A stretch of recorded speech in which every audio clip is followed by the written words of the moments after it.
Refreshing wild cherry cola meets smooth cream. The treat you deserve.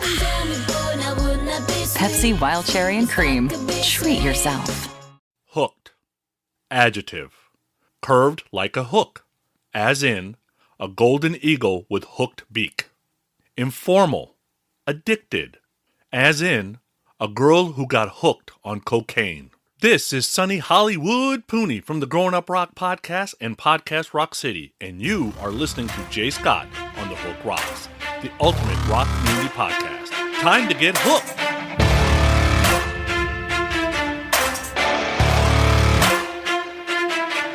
Better back down, you're in my domain. Got the whole crowd screaming out our name. It's a blowout, it's a hurricane, it's over. Before you know it, why you shaking?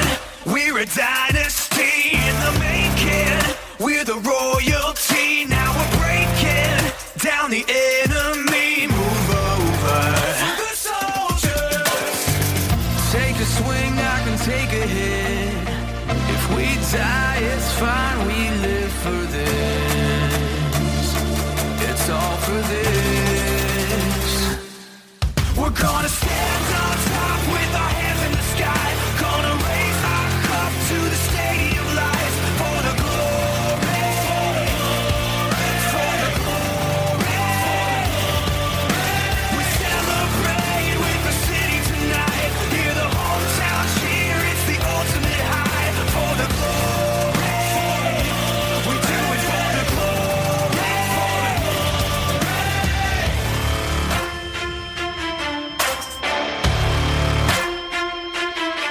Yeah, we've waited for our time to come, calculated everything we've done, we've upgraded. What's Now going you on, can't everybody? Welcome back to the Hook Rocks, the ultimate rock community podcast. Hope you're doing well, staying safe, staying healthy. Hope everybody enjoyed their Memorial Day weekend, full of barbecues, full of friends, full of good food, full of family. It's been a long time since we've been able to do that, or most of us been able to do that. And I feel like this last weekend was kind of that coming out for everybody. And I hope everybody got to enjoy themselves. And as we inch close to normalcy, I think we're almost there. We're about 95% there. I think this summer is going to tell us a lot as people get back together and start going out in big groups of people and attending concerts and sporting events and whatnot. So hopefully it remains positive, and there's no reason to think that it won't, but keep our fingers crossed that we're at the end of this misery, this interruption into our daily lives, and as we always are, we are an escape for you, offering music commentary, music interviews, talking about the latest things that are concerning rock music or that concern rock music. We are part of the Pantheon Podcast Network, which also features great podcasts like Mistress Carrie out in Boston, Shout Out Loudcast with Tom and Zeus, Cobras and Fire, great podcast there, and Vinny Appice and Carmen Apice, as well as Martin Popoff, the rock historian. So check out Pantheon Pods at pantheonpodcast.com. You can find all of the episodes for the Hook Rocks there, including our latest episodes, as well as our very first episode. Like us on Facebook, follow us on Twitter, subscribe to our podcast wherever you listen, and hope that you enjoy. And also write us a review if you're so inclined. We always like to hear what your thoughts are and what we're doing. And then once again, we have a great guest for you. We have from the band All Good Things, a band that's got a really interesting history that I'm sure all of you are going to find really different and really cool in a way, because it's really keeping up with the times about how young people are finding new rock music. And it's been in front of us for many years. And that is the video game element, where all kids sit in front of and watch their or play their favorite video games, and always have their tunes going or a tune playing whenever there's a menu or in the background of a video game. So I'd like to welcome in singer and guitarist of the band All Good Things, and that is Dan Murphy. What's going on, man? How are you? I'm doing good. How about you, man? Thanks for having me on the podcast. Yeah, man, I'm doing well. Thanks for coming on. Looking forward to learning more about you and the band and the interesting aspect of the band because it's not a typical rock story. It's quite different, but it also fits with where we're at in the times with technology and how people receive and absorb music, especially young people. Because let's face it, young people are not listening to the radio like we did when we were younger. They're not watching MTV to find new music like we did when we were younger. So it's either social media or through video games or commercials when they're in front of the TV watching that, and that's even few and far between. But we're going to get into all that, but we always start the same way every time we have a first-time guest, and that is the essence of the podcast. Just like every rock song has a hook that sucks you in, every rock fan has a moment, whether it's a song, a band, an album, or performance that hooked them on rock and roll. What was it for you? Oh, man, there's a couple that come to mind, but I guess like if I'm thinking of a big, all-out rock performance, I was born and raised in Montana, so I didn't get to see a whole lot of crazy rock and roll shows growing up. If I did, I usually had to travel outside of the state to see something cool. But I think the first time I ever saw like a really epic show was probably Aerosmith at Fiddler's Green in like Denver. I was really young, just got a guitar, and that was the first crazy giant, live performance I'd ever seen. It was really mind blowing to see that many people and just, chicks taking their shirts off. And it was just like, for a little kid, it was the greatest experience of my life. So, that was probably the coolest thing for me and, really inspired me. But going back before that, I was able to see my uncle play in like basically a cover band at like a family reunion type thing. And that was kind of the first thing that inspired me to get a guitar, just because I saw them play. I saw like a white Parker guitar. And I remember at the time thinking, damn, that's the coolest thing I've ever seen. I need to learn how to do that. So that was like the first time I got the bug. But then seeing it to the next level, like I did in Denver with Aerosmith, that was kind of like, oh, wow, maybe you should dedicate like your life to trying to pursue this kind of thing. So yeah, probably that. Yeah, it was interesting. I remember going to my first rock concerts as a middle schooler and discovering that not all breasts are real. And it took a rock concert for me to figure that out. Totally, man. Yeah. I remember, the first show I ever went to was a band called Widespread Panic, which is more of a jam band, but I wasn't, I wasn't a stoner growing up. And that was definitely the first time I ever remember just smelling pounds of weed being burned. So that was hilarious too. Like good old rock shows will introduce you to everything, Yeah. No, it is kind of like an awakening. It is kind of, getting out of your bubble, especially if you're a young kid and, your parents are more or less kind of guiding you wherever you're going and what you're doing. And all of a sudden you're at this rock concert and it just seems like the rules don't apply. Yeah, 100%, man. It's just, it feels like you're escaping, and even going back to being a young kid playing shows and, leaving our hometown, and we used to book our own shows all over the state and the Northwest or whatever. And just when you're even in middle school and high school and leaving to play these shows, it felt like you were escaping reality to go play. Like it might just be some dive bar or whatever in Great Falls or whatever, but it was just the escape, and that was always like the dream to keep building that and grow from the funny dive bars that were so amazing back in the day. Like I remember playing like the worst shows ever and just thinking, God, this is the best thing I could ever do with my life. So yeah, it's interesting how it works. It is interesting. Growing up in Montana, you mentioned that a lot of rock concerts come to Montana. And I imagine too, as well, the rock scene or finding rock music is a bit of a challenge too. What was that like growing up? It was actually interesting because when I was in middle school and high school, there was a crazy big rock scene. There were like tons of metal bands and new metal bands. Like Great Falls, Montana. I always bring that up because that was like a 45-minute drive north from where I lived, and we would always book shows there almost like every weekend. We'd play in this dive bar called the Loading Zone and play with like these bands like wearing masks and makeup or face paint and like just people going hard. And there was like this scene of like touring metal bands around the state when I was like a young kid. It was really interesting. That kind of fizzled out, I think, in high school when it became more of a Warped Tour kind of scene, I guess. But in the beginning there was a ton of music in Montana. It was really cool. We had a really cool scene. But it was funny. We would book our own shows back, I think that was even before MySpace, but the MySpace days, just booking anywhere and everywhere, small towns in Montana, and playing dive bars underage and not being able to drink, or next to strip clubs and not being able, not allowed inside, but you still go and play your show and rock out to a bunch of drunks. It was fun. It wouldn't change it. It was definitely an interesting way to kind of grow up playing music in bars and stuff, but it was fun. How did that shape you as a musician? Being influenced by what you're seeing and what you're hearing. You mentioned the vibrant rock scene there in Montana, but I also have to imagine too that, somewhere down the line, there was a classic rock station or some new rock that you heard too as well. How did that all mix in with you? Yeah, I think I went through a really strange, I started as like a metal kind of screaming hard rock singer guitarist, and then kind of transitioned into all sorts of music.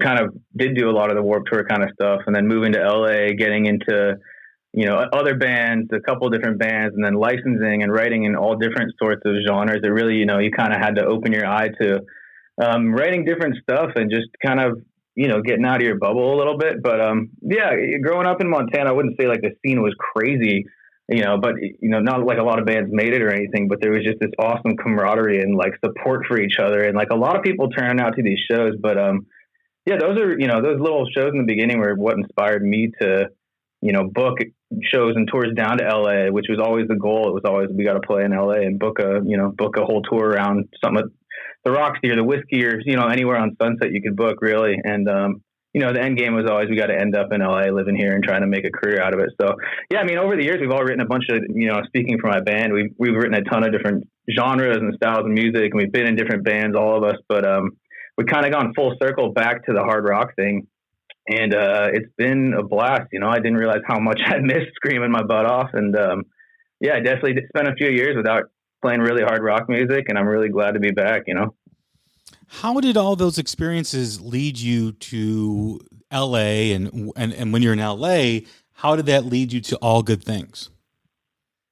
So I moved to LA with my band from Montana. That was always the goal. So we moved here, we did a little touring, and I kind of fizzled out, I never obviously was going to be anything crazy, but,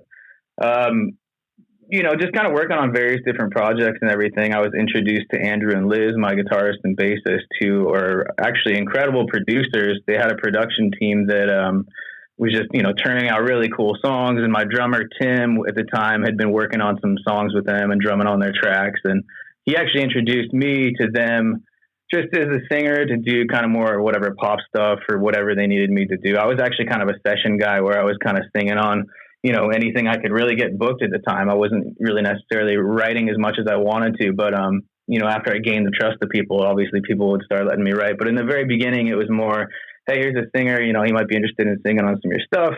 And then fast forward, a couple years or whatever, and they were looking for, to knock out some really cool hard rock stuff. And they had a couple different singers, but they were looking to kind of, it was all written for licensing. It wasn't necessarily meant to be an album or a band or anything. So in the beginning, I was introduced.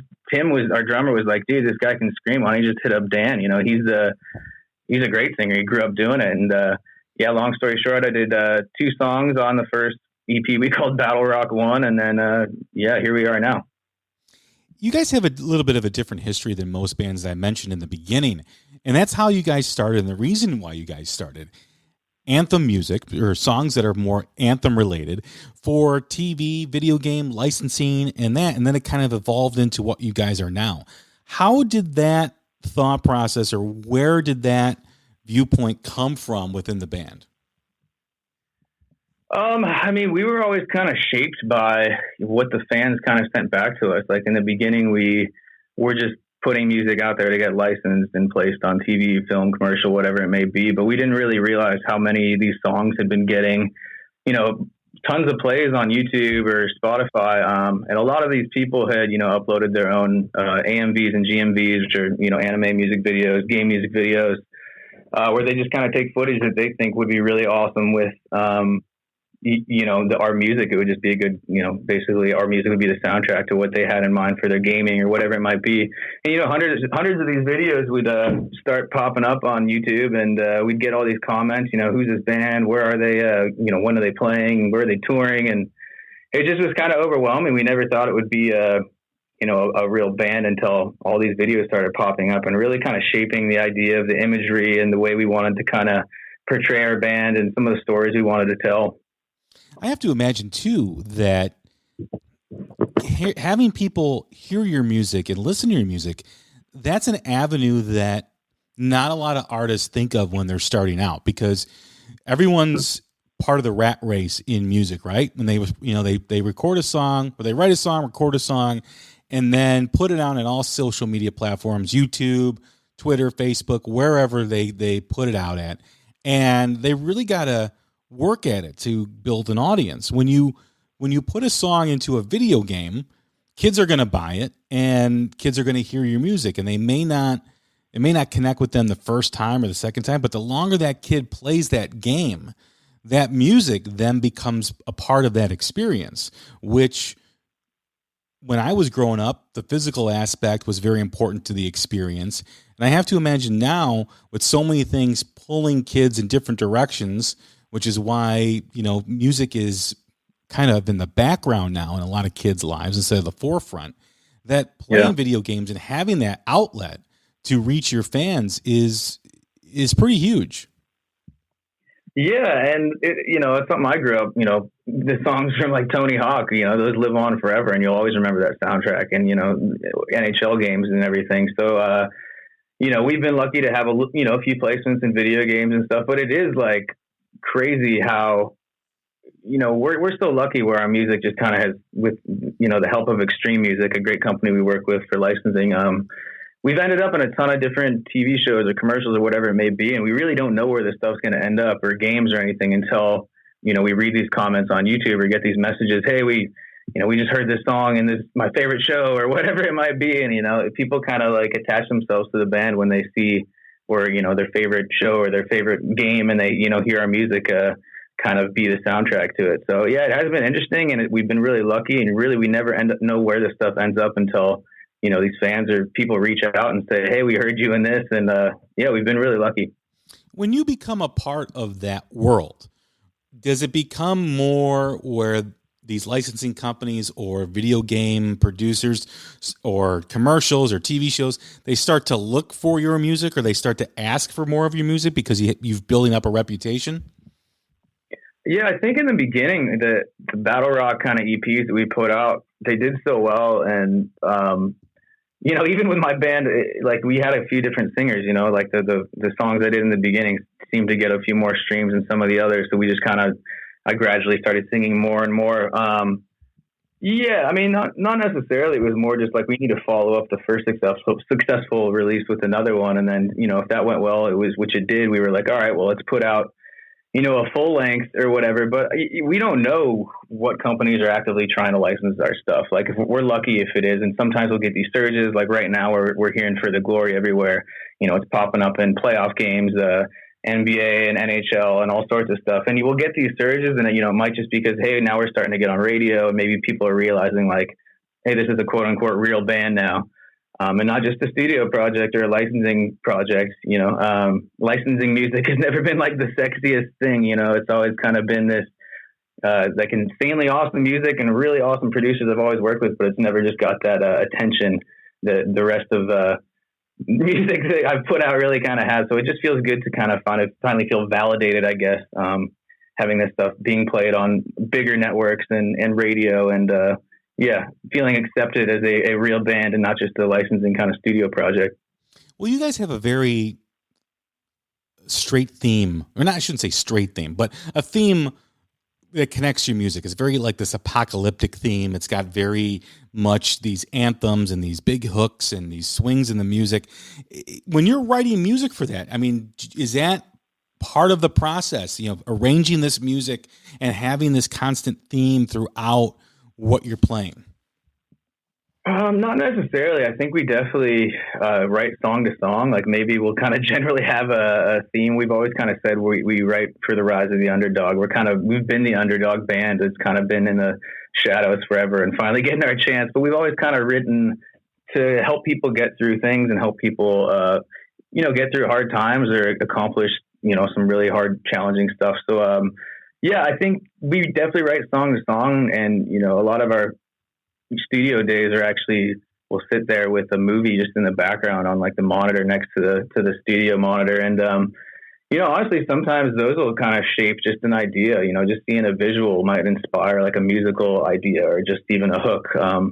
So yeah, we definitely try to make everything sound a little different. And, really we try not to repeat concepts either. Liz and I kind of agonize over lyrics endlessly. We go back and forth for days, if not weeks sometimes, just trying to iron out the perfect melody or the perfect lyric and stuff like that. So it's definitely song to song. I wouldn't say it's like a, one sound or one topic that we're sticking with on a whole album. Is it a different writing process for you guys? I mean, it's very sensory oriented, right? Because when you're watching something and there's music, you're listening with your eyes just as much as your ears. And, does that affect your songwriting?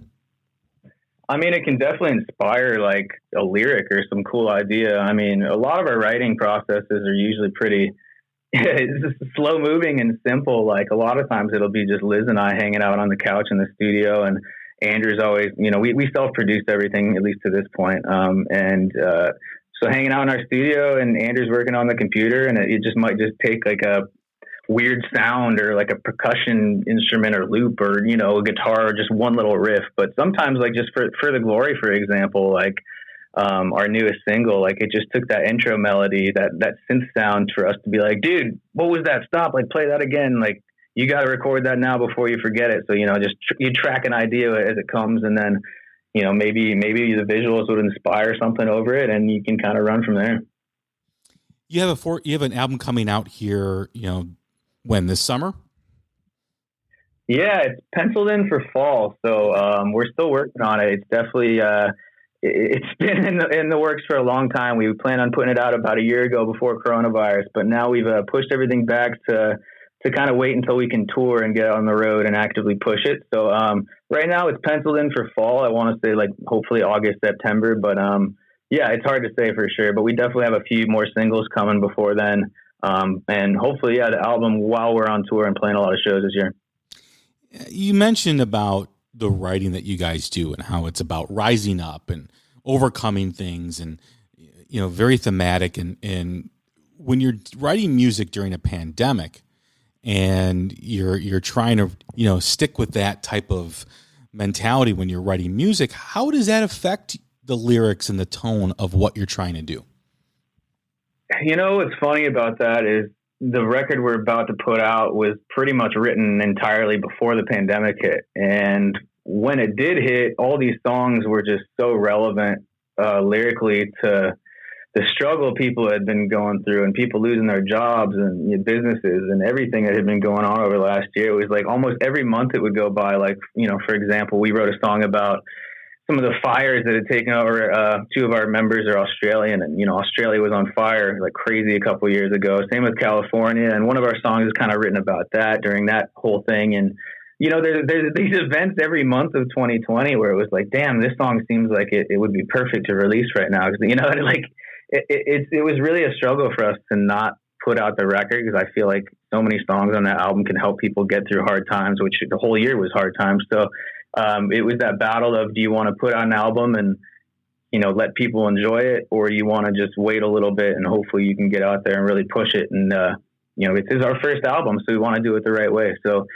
we've signed to Better Noise Records recently, and we're kind of, trusting the plan, and hopefully everything goes well and we'll have it all done and wrapped and ready to go this fall when we're touring. How was that experience? I mean, before you're writing music for, for licensing and that's kind of where your heads are at creatively. And now you have a record deal. Now you sign with Better Noise, who also has, all these other great bands that are on their label. You guys now go into the studio to fulfill that and to record an album, a full length album. Was there any different in how you guys create in terms of writing music?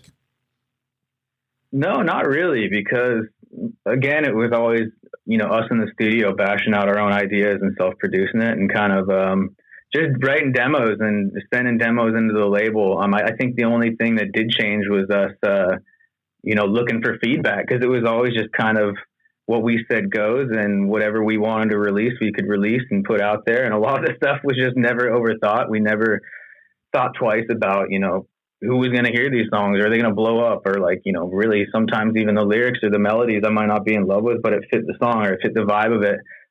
But now knowing we're working with a bigger company and we're able to reach a lot more ears, you obviously want the new release to be the best it could be. And we definitely overanalyzed a lot of things and really sat down, tearing apart lyrics and rewriting choruses and rewriting songs and melodies and just trying to make everything the best it could be. So, it's definitely changed in that way where we're really trying to make everything almost perfect now and not almost overthinking it as opposed to, back in the day, just recording it, throwing out there, like whatever we did in the afternoon. So, it always depends, and like certain songs, it might be a struggle, and certain songs like For the Glory might come together in an afternoon or a couple hours. And, every song's different, the way it comes together. But this album as a whole was narrowed down from a giant pile of demos, 20 something, maybe 30 demos would be kind of narrowed down to our favorites, which was really hard. I still am fighting to get a couple more on there if I have time, but I don't know. We'll probably stick with 13 songs, but it was hard to narrow down, but we're really happy with where we ended up. Are you surprised by the evolution of the band? Because like we talked about, that wasn't the priority when you guys first started. And here you are with, a record contract with Better Noise, who's got a great reputation. And now you're developing a full length album. Yeah. It was, sorry to interrupt. No, go ahead. But I was like, that was always the goal was always to be a successful musician, a singer in my case. And, signing to Better Noise is awesome, but it is funny how it did come about because, when I was doing All Good Things in the beginning, like the early catalog stuff, I was pushing other bands in the background. And, LA, when I moved here, I thought it was all Sunset Strip rock and roll and, Guns N' Roses. And like you get here and you realize there's not as much love for rock and hard rock as, you wish there kind of was. There's definitely the shows that come through, but it kind of seemed like, indie was taking off a lot more and a lot of other stuff. But we were all actively in different bands and pushing different projects. I was in a band for a short couple of years with Sean White, and I really thought that project was going to take off. I never actually released anything I recorded with them, but that turned into another side project of mine. But we've all got these other projects, and we were even in bands together, and we were playing shows. It was funny. We were all playing shows with these other projects, and this All Good Things thing was like, no, we're just studio band, dude, bashing stuff out, putting it on Spotify and like seeing what happens. And as we're pushing all these projects, it was like, well, damn, fight and get up. We're like, got millions of plays now on YouTube. And like, we just slowly were like, well, wow, we got to really focus our energy on this project and instead of, kind of bouncing around doing everything else. So we realized the attention it was getting and how much fun we had writing it and how easy it was coming. And it was just kind of a no-brainer. I had friends in the beginning. They're like, dude, why don't you just, they heard Get Up and they're like, dude, this is like your calling. Like, why wouldn't you just do this full time? And, it was just, I didn't know we had the listeners, that was always the goal. If we had people that were wanting the music and then we'd continue, but we never thought it would grow into what it has. It's crazy. It is crazy because you mentioned moving to LA and expecting this great big rock scene and, struggling to find an audience because other things are becoming more appealing than rock and roll, unfortunately. And it's kind of the same story for bands across the country in overseas too as well, where rock did kind of take a back seat to a lot of young people's music taste, right? Because they wanted to listen to the hip hop or pop music. And a lot of hard rock bands found their home and found their audience, like we talked about, with video games and social media and in licensing and stuff like that. And it's interesting because I have a 16-year-old son and he plays video games. And, he's always listening to the music that are on the games too as well. I mean, he's always, like, oh, what's the name of this band? And he'll look them up. We'll go on their social media pages. And it's a great tool. It's a great avenue for rock bands to find that audience because it's hard to find a connection to the youth of today with rock music. Yeah, absolutely. And I mean, attention spans seem to get shorter and shorter, and just being able to stick out at all or like have any sort of music grab anyone's ear now is just kind of a miracle. And now we're diving into the world of TikTok where it seems like, a 7-second video is about all anyone's got the attention for, but it's almost like, you're wondering if like, is that the new licensing where instead of, writing to be the background of film and TV, are you writing to be, not saying we're doing this, but, it might be a good idea for bands to start writing TikTok songs that'll go viral just specifically for selfie videos, just being the soundtrack of everyone's lives, because now it's kind of shifted and it's all about everyone's social media and sharing themselves constantly. So yeah, if you can become the soundtrack to someone's life, then I think you have a good shot at, sticking on social media and something like TikTok. I'm still like new to that world and we're trying to wrap our heads around it. But, yeah, it's just crazy with the world we live in and, just Spotify and the playlist and people not really buying music and even going to YouTube and finding music just through videos. It's just harder and harder to make people realize you are a band. Like in the beginning, we had all these videos on YouTube with millions of plays, but they didn't really, all the comments kind of thought the person that uploaded the video was the one that wrote it. It wasn't necessarily they thought it was a band. It was like, what is this song? I love this song, but no one really knew it was all good things. So it is hard to like reach people and make them, supportive of the band. Cause yeah, I mean, ADD in music and everything is real, man. It's hard to keep people's attention. It's crazy. Yeah. I just had an interesting conversation with Josh Todd from Buck Cherry on that same subject, about how the average person's attention span is like now 11 seconds or something like that. Yeah, for real. Insane. And the thing I see about TikTok, and I'm still curious to how that's going to impact music long term, because like you said, it's these small snippets of songs and it's really easy for the person watching to like it, right? Oh, this is cool. I'll like it. Now, does that like turn into interest in that person's music? Does that person who liked it, or the majority of people who liked it, go buy their music, go subscribe to their YouTube channel, go like their Facebook page or follow them, whatever the case is? Does it translate into that? And I don't know if that does that yet. That's an interesting question that we probably won't know the answer to that for a couple more years. I think a lot of people people in the industry are trying to figure out exactly that. There's definitely value to it. I mean, over the last year, TikTok has blown up, and you've seen songs blow up just because of TikTok. Maybe a chorus is like that. There's a band on our label that has a huge TikTok song, and you see the reach that it has. But I think bands like us are struggling to, tie that world into everything else. Like how, like you said, how do you turn a 7-second TikTok into streaming numbers on Spotify? How do you get those fans from one platform to another? Because usually people kind of pick and choose your TikTok or your Instagram or whatever. So I don't know. I think it's something everyone's trying to figure out right now, because it's not necessarily a music platform, but people are trying to make it that. And yeah, we're trying to figure it out too, to be totally honest with you. No, because it's very interesting because, yeah, I mean, it's easy to grab someone, right? But with the attention span, is that person going to go and say, oh, I like this, and then say, okay, I'm going to go find their Twitter page or Instagram page or wherever, YouTube page, and I'm going to listen to more, because there is that attention span element that is the challenge, right? Are they going to take the time, or are they just going to flip to the next video and like it? Well, I mean, I'd like to say, hopefully they will, because for me, it was like all these songs that ended up on TV or commercials or whatever. It's like people had to Shazam it to figure out what the band was, like people actually took the time to be like, ask, hey, Shazam, what song is this, or whatever they're using. And that was always crazy to me. Like in the beginning, that's how we were getting all our plays, with people like hearing something in the background of a TV show and being like, oh dude, this is cool. I want to look this up. And I gotta be honest, I've never really, unless it's on the radio or something, I've never really done that on a commercial. Like, dude, I need to hear this song. So, I mean, I guess there are music junkies and people actively looking for the next band and their next favorite thing. And, yeah, I guess if TikTok is a tool for some people to do that, then, more power to them. It's awesome. Yeah, no, I think it is great. I mean, the more platforms people can discover music on is great. We just have to be able to kind of push that into, record sales, merch sales, all that kind of stuff, and that's the big question. Like you said, a lot of people in the industry are trying to figure that out and how to dial that in. We were, we always talk about like the back in the day. We've been all doing this for so long, but I just missed the days of MySpace, man, where it was a one-stop. There was also Pure Volume too, but everyone was on MySpace, and that's where, you design your profile, and that's where everyone went to land to hear your newest music, and you got to make it look exactly how you wanted, and people could buy their merch through there, and you could like promote your friends and, book a tour through there and post your dates there. It was like everything all in one.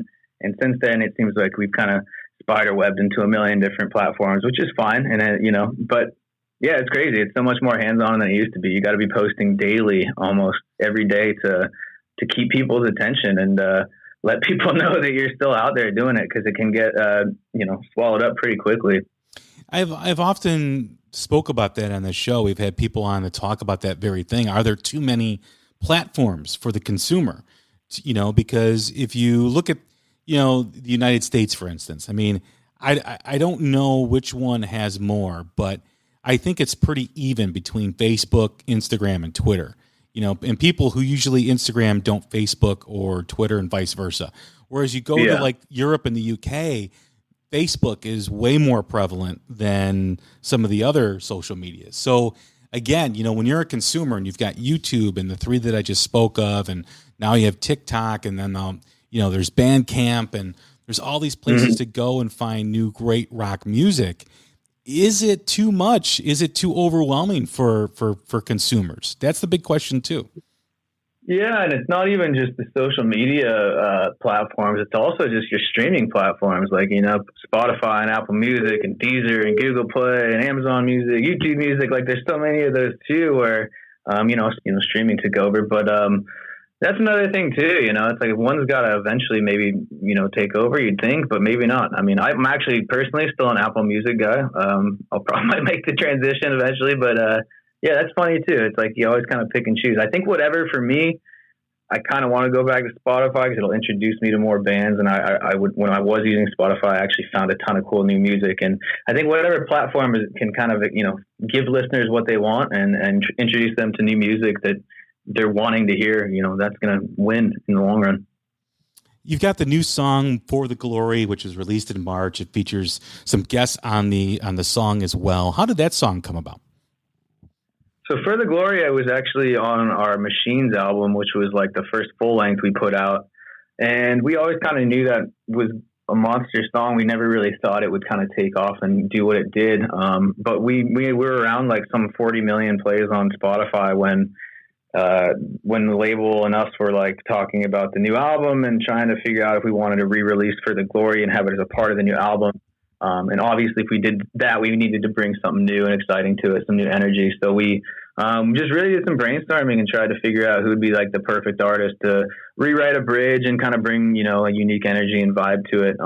Obviously with, a crossover with our fan base too, with a lot of the same listeners. So, top of the list was, Hollywood Undead. We thought they could take the bridge and, do their own thing with really no guidance. We just kind of said, hey man, do what you want to do. And they did exactly that, man. It was just easy. It was easy. We had a couple of Zooms with them, shot them the, not even really ideas. We were just like, hey, gang up the end and do what you want in the bridge and make it yours. And they sent us back that one version and we, put it in the song, and that's that, man.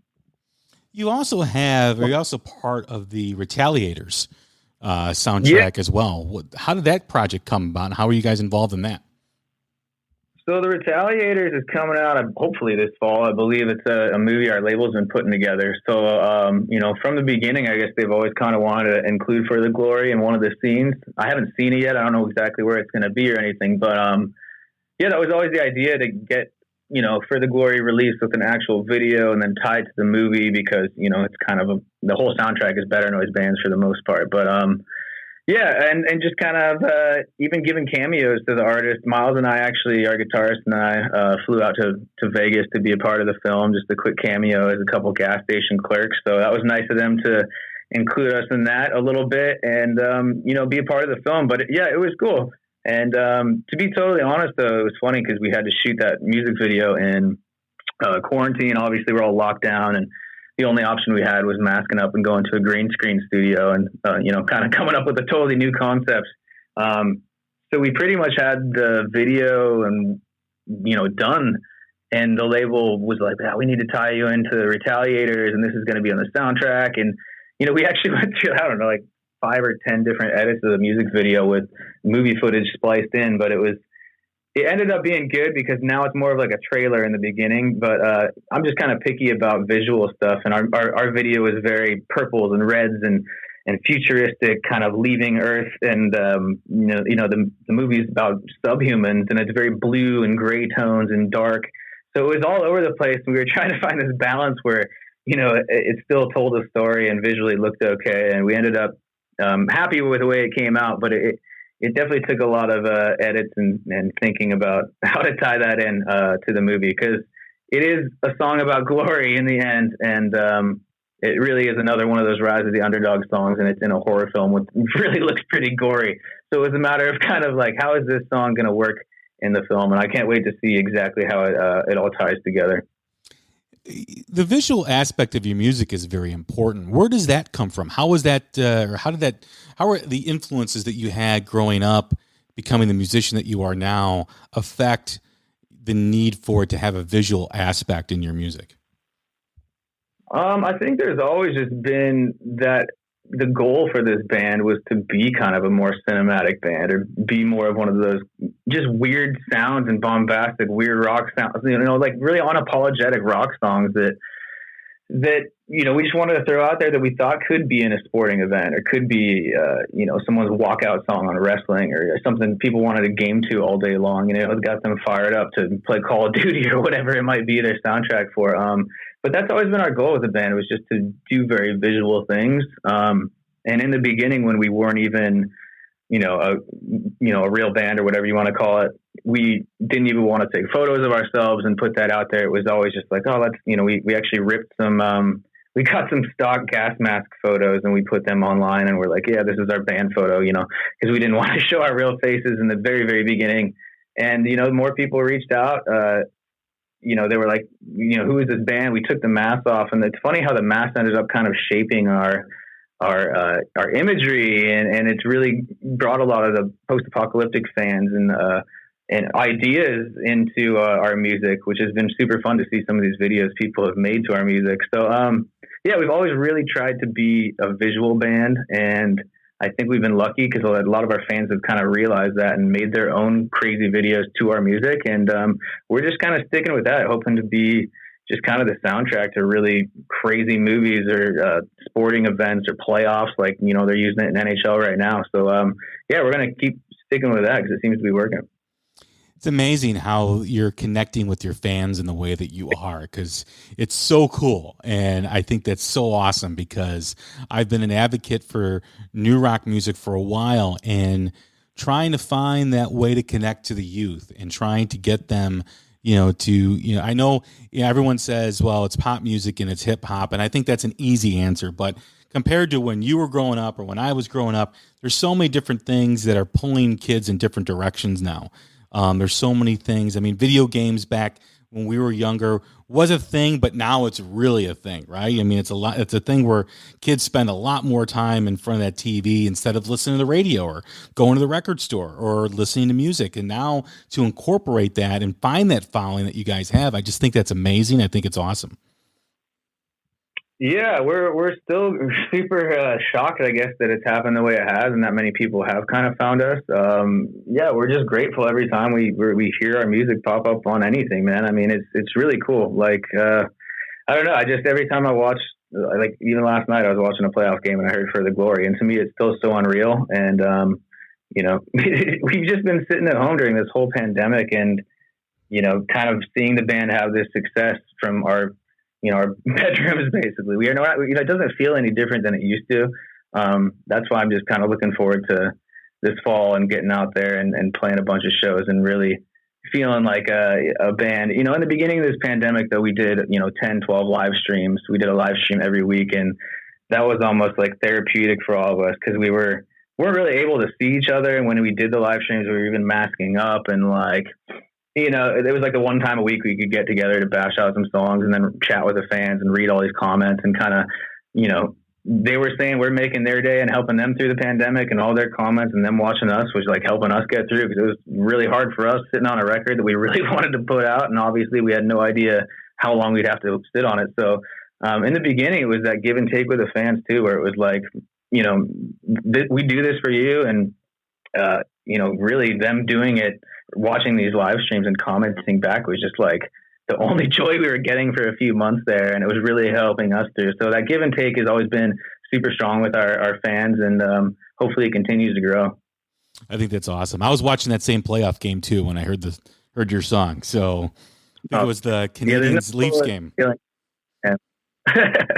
Yeah, it's awesome, man. I mean, I grew up such a hockey fan, watching hockey really my whole life, and yeah, I mean, I got to be honest. When I wrote For the Glory, me and Liz do all the lyrics, and we kind of, it's pretty much a 50-50 thing. We kind of battle stuff out, and once we know we're both happy with it, we know we have a good song. But For the Glory, in my side of things, when I was writing that song, it was always the dream to be just at a hockey game and hear it played, at a face-off or something like that. And we were lucky enough to hear it at a couple face-offs over the last couple of years, but I never, that was the dream, and it actually kind of like surpassed my wildest dream with the song. And now it's like been licensed to the whole playoffs, and I'm hearing it like every day when I'm watching playoffs right now. And I don't know, it's really unreal. It's such a cool feeling. Who's your pick for the Stanley Cup?